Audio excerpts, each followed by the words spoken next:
Post office GDS ग्रामीण डाकसेवक भरती 2026 महाराष्ट्र तर पहा विद्यार्थी मित्रांनो, आजची जी तारीख आहे 2 मे 2026 ही आजची या ठिकाणी तारीख आहे आणि पोस्ट ऑफिस जीडीएस ग्रामीण डाकसेवकची तिसरी मेरिट लिस्ट कोणत्या तारखेला लागणार आहे असे भरपूर विद्यार्थ्यांचे वारंवार एकच कमेंट होते, कारण की भरपूर दिवस या ठिकाणी झाले की पोस्ट ऑफिस जीडीएस ग्रामीण डाकसेवकची दुसरी लिस्ट लागून आणि पोस्ट ऑफिस जीडीएस ग्रामीण डाकसेवकच्या दुसऱ्या लिस्टचे जे डॉक्युमेंट व्हेरिफिकेशन करण्याची जी तारीख होती हे 27 एप्रिल होती। आता 27 एप्रिल या ठिकाणी तारीख गेली आहे, तर नेमकी या ठिकाणी पोस्ट ऑफिस जीडीएस ग्रामीण डाकसेवकची तिसरी लिस्ट कोणत्या तारखेला लागणार आहे याबद्दल तुम्हाला सांगणार आहे। त्याचबरोबर महाराष्ट्राचा कडापा या ठिकाणी किती दार आहे, महाराष्ट्राचा सर्व डिव्हिजनचा जो कडापा किती दार आहे, त्याचबरोबर 60%, 70%, 80%, 90% वाल्या विद्यार्थ्यांचा सिलेक्शन होणार आहे याबद्दल सुद्धा बोलणार आहे।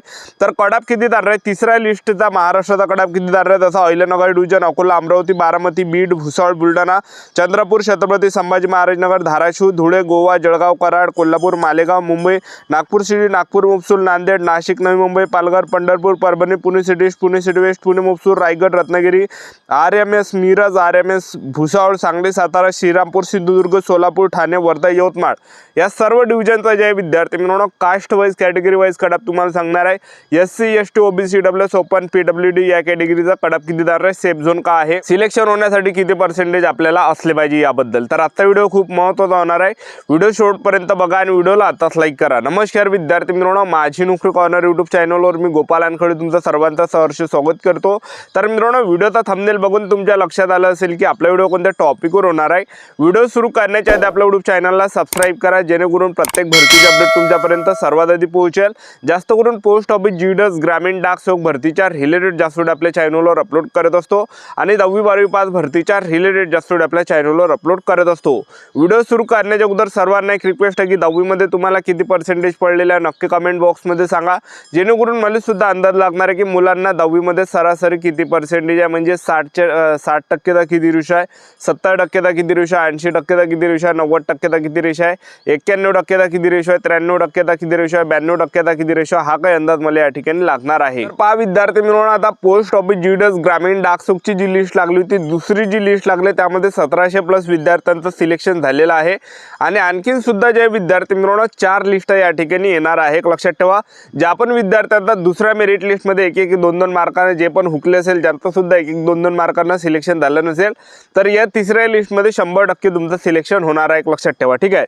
तर दुसऱ्या लिस्टमध्ये सुद्धा काही प्रमाणात त्या ठिकाणी फर्जीवाडा झालेला आहे, म्हणजे ज्यांना कमी पर्सेंटेज होते, म्हणजे 50%, 60% म्हणा किंवा 40%, 50% असे ज्यांना होते, तर त्यांनी फॉर्म भरताना जास्त पर्सेंटेज टाकले होते, जसा 90 झाला, 91, 93 अशा प्रकारे पर्सेंटेज टाकले, त्यांचं सिलेक्शन झालं त्या ठिकाणी आणि ते विद्यार्थी डॉक्युमेंट व्हेरिफिकेशन करण्यासाठी गेले नाही, कारण की जर तिथं गेले असते तर ते सापडले गेले असते आणि त्यांच्यावर कारवाई झाली असती, त्यामुळे डॉक्युमेंट व्हेरिफिकेशनला गेले नाही 27 एप्रिलला। तर त्यामुळे जे विद्यार्थी मिळून त्याच्या जागा आहे त्या खाली राहिलेल्या आहे।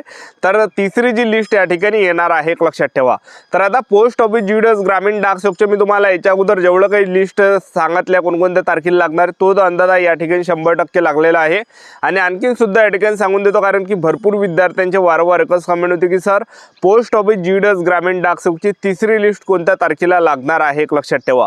तर पहा पोस्ट ऑफिस जीडीएस ग्रामीण डाकसेवकची जी आता तिसरी जी लिस्ट लागणार आहे, तर आज या ठिकाणी लागण्याची शक्यता आहे, म्हणजे 2 मे 2026 आजची तारीख आहे। तर आज जे विद्यार्थी मिळवणं पोस्ट ऑफिस जीडीएस ग्रामीण डाकसेवकची लिस्ट येण्याची जे विद्यार्थी मिळवणं 50 ते 60% चान्सेस आहे की आज या ठिकाणी पोस्ट ऑफिस जीडीएस ग्रामीण डाकसेवकची तिसरी लिस्ट लागू शकते। ते सुद्धा रात्री पायदा, रात्री तुम्ही 10 ते 11 वाजताच्या आसपास या ठिकाणी तुम्ही पायदा। तर आज जे विद्यार्थी मिळवणं लिस्ट येण्याचे या ठिकाणी दाट चान्सेस आहे, लक्षात ठेवा, ठीक आहे। आज जर नाही आली तर मग जे विद्यार्थी मिळवणं उद्या तर या ठिकाणी रविवार आहे, म्हणजे रविवारी या ठिकाणी लिस्ट लागत नसते, तर मग डायरेक्ट जे विद्यार्थी मिळवणं सोमवारी लिस्ट पाहायला भेटणार आहे। तर ह्या 3 दिवसामध्ये एक तर आज तुम्हाला लिस्ट पाहायला भेटणार आहे, म्हणजे 2 मेला, जर समजा आज 2 मेला जर लिस्ट लागली नाही तर डायरेक्ट 4 मेला जे विद्यार्थी मिळवणं म्हणजे सोमवारी जे लिस्ट लागण्याचे चान्सेस या ठिकाणी आहे, लक्षात ठेवा, पुरेपूर चान्सेस या ठिकाणी बनते। तर आपल्याला संयम या ठिकाणी ठेवायचं, आपलं यूट्यूब चॅनल सबस्क्राइब करून ठेवा, याच्यावरच आपण या ठिकाणी सर्व लिस्ट आपण व्हिडिओच्या माध्यमातून टाकणार आहे, लक्षात ठेवा, ठीक आहे। तर चला आता पोस्ट ऑफिस जीडीएस ग्रामीण डाकसेवकचा कडाप किती जाणार आहे तिसऱ्या लिस्टचा तो तुम्हाला सांगून देतो। तर बा अहिल्यानगर डिव्हिजन आहे, अकोला डिव्हिजन आहे, अमरावती डिव्हिजन आहे, बारामती डिव्हिजन आहे, बीड डिव्हिजन आहे, भुसावळ डिव्हिजन आहे, बुलढाणा डिव्हिजन आहे, चंद्रपूर डिव्हिजन आहे। या डिव्हिजनचा जो कडाप आहे ओपन कॅटेगरीचे असाल तर 89 ते 95च्या आसपास जाणार आहे, ओबीसी कॅटेगरीचे असाल तर 88 ते 93 पर्यंत जाणार आहे, 88 ते 93, आणि EWS कॅटेगरीचे असाल तर 85 87 ते 92 पर्यंत जाणार आहे। एससी कॅटेगरीचे असाल तर 80 ते 88 किंवा 89च्या आसपास या ठिकाणी पाहायला भेटणार आहे। आणि एसटी कॅटेगरीचे असाल तर 78 ते 85 पर्यंत कडाप जाणार आहे। पीडब्ल्यूडी कॅटेगरीचे असाल तर 65 ते 70च्या आसपास कडाप आपल्याला पाहायला भेटणार आहे। एवढा काही सेफ झोन आहे। त्यानंतरचं जे डिव्हिजन आहे तर ते छत्रपती संभाजी महाराजनगर डिव्हिजन आहे, धाराशिव डिव्हिजन आहे, धुळे डिव्हिजन आहे, गोवा डिव्हिजन आहे, जळगाव डिव्हिजन आहे, कराड डिव्हिजन आहे, त्याचबरोबर कोल्हापूर डिव्हिजन आहे, मालेगाव डिव्हिजन आहे। तर या डिव्हिजनचा जर आपण कडाप पाहिला तर पहा तुम्ही जर ओपन कॅटेगरीचे असाल तर जवळपास 89 ते 94च्या आसपास कडाप जाणार आहे। ओबीसी कॅटेगरीचे असाल 87 ते 92 पर्यंत कडाप जाण्याची शक्यता। ईडब्ल्यूएस कॅटेगरीचे असाल तर 84 ते 92 पर्यंत कडाप जाऊ शकते। एससी कॅटेगरीचे असाल तर 79 ते 87 पर्यंत या ठिकाणी जाण्याची शक्यता। आणि एसटी कॅटेगरीचे असाल तर जवळपास 77 ते 85च्या आसपास या ठिकाणी कडाप जाणार। पीडब्ल्यूडी कॅटेगरीचे असाल तर 65 ते 80 पर्यंत कडाप जाण्याची दाट शक्यता या ठिकाणी आहे। आता त्यानंतरचं जे डिव्हिजन आहे तर ते या ठिकाणी मुंबई सिटी ईस्ट डिव्हिजन आहे, मुंबई सिटी नॉर्थ डिव्हिजन आहे, Mumbai city north east division आहे, Mumbai city north west division आहे, मुंबई सिटी साऊथ डिव्हिजन आहे, मुंबई सिटी वेस्ट डिव्हिजन आहे, मुंबई जीपी। आता हे जे काही मी तुम्हाला मुंबईतले जेवढे काही डिव्हिजन वाचून दाखवले या ठिकाणी जर तुम्ही फॉर्म भरला असेल तर नक्की कडाप या ठिकाणी कमी जाणार आहे। कारण की या ठिकाणी मी तुम्हाला याच्या अगोदर सांगितलं काय कंडिशन या ठिकाणी। तर या ठिकाणी मुलांनी फॉर्म भरले नाही कारण की जागा सुद्धा 1-1, 2-2 होत्या। SC ST OBC EWS open PWD या कॅटेगरीच्या 1-1, 2-2, 4-4 जागा या ठिकाणी होत्या। त्यामुळे भरपूर विद्यार्थ्यांनी फॉर्म भरला नाही। आणि त्याचबरोबर दुसरं जे कारण आहे मुंबईसारख्या ठिकाणी या ठिकाणी परवडत नाही कारण की रूम भाड्यामध्ये 15,000 रुपये चालले जाते।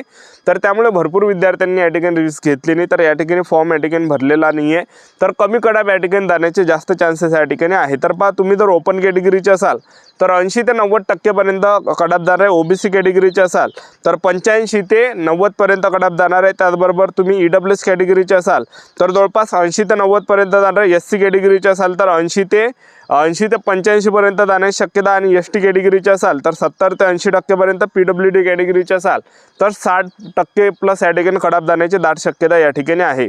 त्यानंतरचं जर आपण डिव्हिजन पाहिलं तर ते या ठिकाणी नागपूर सिटी डिव्हिजन आहे, नागपूर मोपसूल आहे, नांदेड आहे, नाशिक आहे, नवी मुंबई आहे, पालघर आहे, पंढरपूर आहे, परभणी आहे, पुणे सिटी ईस्ट आहे, पुणे सिटी वेस्ट आहे, पुणे मोपसूल आहे। तर या डिव्हिजनचा जर आपण कडाप पाहिलं तर ओपन कॅटेगरीचे असाल तर जवळपास या ठिकाणी 89 ते 94 पर्यंत कडाप जाणार आहे। ओबीसी कॅटेगरीचे असाल तर 87 ते 93 पर्यंत जाणार आहे। ईडब्ल्यूएस कॅटेगरीचे असाल तर 84 ते 92 पर्यंत, एससी कॅटेगरीचे असाल तर 79 ते 88 पर्यंत, एसटी कॅटेगरीचे असाल तर 77 ते 86 पर्यंत जाणार आहे। आणि पीडब्ल्यूडी कॅटेगरीचे असाल तर 70% 80% पर्यंत पाहायला भेटणार आहे।